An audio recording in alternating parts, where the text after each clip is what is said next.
ऐसे ही मजेदार हिंदी कहानियाँ सुनने के लिए हमारे चैनल स्टोरी वर्ल्ड को सब्सक्राइब कीजिए। राहुल एक साधारण युवक था जो एक मल्टीनेशनल कंपनी में काम करता था। उसकी जिंदगी रोजमर्रा की भागदौड़ में उलझी हुई थी, लेकिन एक दिन उसकी जिंदगी में ऐसा मोड़ आया जिसने उसकी पूरी दुनिया बदल दी। राहुल को पुराने सामान खरीदने का बहुत शौक था। एक दिन वह शहर के एक पुराने बाजार में घूम रहा था। तभी उसकी नज़र एक छोटे स्टॉल पर पड़ी। वहां एक बुढ़ा आदमी पुरानी चीजें बेच रहा था। उसकी नज़र एक पुराने लेकिन चमकदार मोबाइल फोन पर गई। यह मोबाइल कितने का है? राहुल ने पूछा। बूढ़े आदमी ने उसकी तरह रहस्यमयी मुस्कान से देखा और कहा, यह कोई साधारण मोबाइल नहीं है। यह तुम्हें समय में आगे या पीछे ले जा सकता है, लेकिन याद रखना, समय के साथ छेड़छाड़ करना खतरनाक हो सकता है। राहुल ने हंसते हुए मोबाइल खरीद लिया। उसे लगा कि यह बस कोई पुराना मोबाइल होगा, लेकिन जैसे ही उसने उसे ऑन किया, स्क्रीन पर एक अजीब इंटरफेस दिखा। समय चुनें, भूतकाल या भविष्यकाल। राहुल को लगा कि यह बस कोई मजाक है, लेकिन उसने जिज्ञासा में भूतकाल चुना और साल 2000 सेट कर दिया। भूतकाल में पहला सफर। जैसे ही उसने एंटर बटन दबाया, उसकी आंखों के आगे अंधेरा छा गया और अगले ही पल उसने खुद को एक पुराने घर में पाया। उसने चारों तरफ देखा, यह तो उसका बचपन का घर था। वह दंग रह गया। उसने खिड़की से बाहर झांका और देखा कि सड़कें भी पुरानी लग रही थी, जैसे 25 साल पहले ही दुनिया में आ गया हो। राहुल भागकर घर के अंदर गया, जहां उसने अपने छोटे रूप को खेलते हुए देखा। उसकी माँ उसे पुकार रही थी और उसके पिता अखबार पढ़ रहे थे। उसकी आंखों में आंसू आ गए। उसने सोचा कि अगर वो अपने माता पिता से बात करे तो क्या होगा। जैसे उसने अपनी माँ के पास जाने की कोशिश की, मोबाइल की स्क्रीन चमकी और एक चेतावनी आई, सावधान, भूतकाल में अधिक समय रुकने से वर्तमान बदल सकता है। डरते हुए राहुल ने मोबाइल में वर्तमान में लौटे दबाया और अचानक से वह अपने कमरे में वापस आ गया।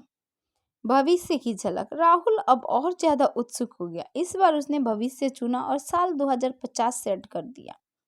अगले ही पल वह एक अजीब सी दुनिया में खड़ा था। ऊंची ऊंची इमारतें, उड़ने वाली कारें, रोबोट जो इंसानों की तरह दिख रहे थे।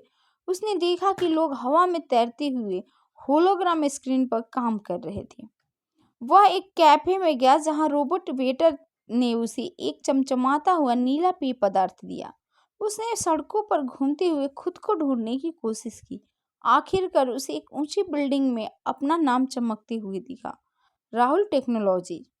क्या मैं भविष्य में इतना बड़ा आदमी बन जाऊंगा? उसने खुद से पूछा। वह अंदर गया और रिसेप्शनिस्ट से पूछा, क्या मैं राहुल से मिल सकता हूँ?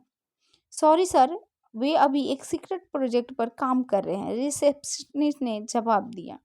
राहुल छुपकर उसकी लैब में चला गया। वहां उसने खुद को बूढ़ा होते देखा, लेकिन वह किसी खतरनाक मशीन पर काम कर रहा था।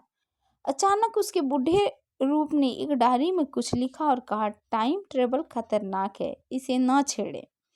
राहुल घबरा गया। तभी सुरक्षा अलार्म बजने लगा और रोबोट गार्ड्स उसकी तरफ बढ़ने लगे। उसने जल्दी से मोबाइल निकाला और वर्तमान में लौटे दबाया। समय के साथ खिलवाड़ का अंजाम। राहुल जब वर्तमान में लौटा तो उसे कुछ अजीब महसूस हुआ। उसका अपार्टमेंट वैसा नहीं था जैसे पहले था। उसके पास महंगी गाड़ियां थी, लेकिन जब उसने अपने परिवार को फोन किया तो किसी ने उसे नहीं पहचाना।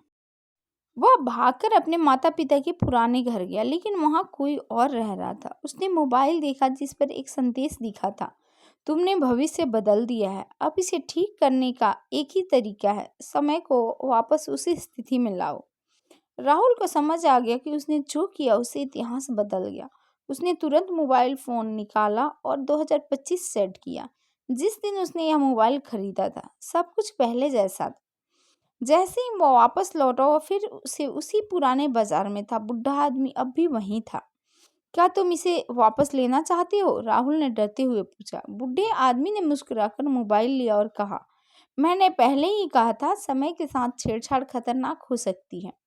जैसे ही राहुल ने मोबाइल छोड़ा, उसे अचानक से सिर में हल्का चक्कर महसूस हुआ और सब कुछ सामान्य हो गया। उसका घर, उसका परिवार, सब पहले जैसा था। राहुल ने राहत की सांस ली। उसने सीखा कि समय के साथ खेलना किसी के हाथ में नहीं होना चाहिए। वह अब अपनी जिंदगी को वैसे ही जीने लगा जैसे वह थी, बिना भूतकाल या भविष्य को बदलने की कोशिश किए।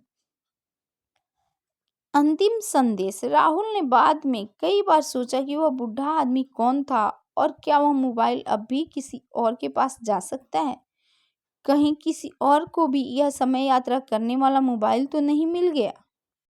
ऐसे ही मजेदार हिंदी कहानियाँ सुनने के लिए हमारे चैनल स्टोरी वर्ल्ड को सब्सक्राइब कीजिए।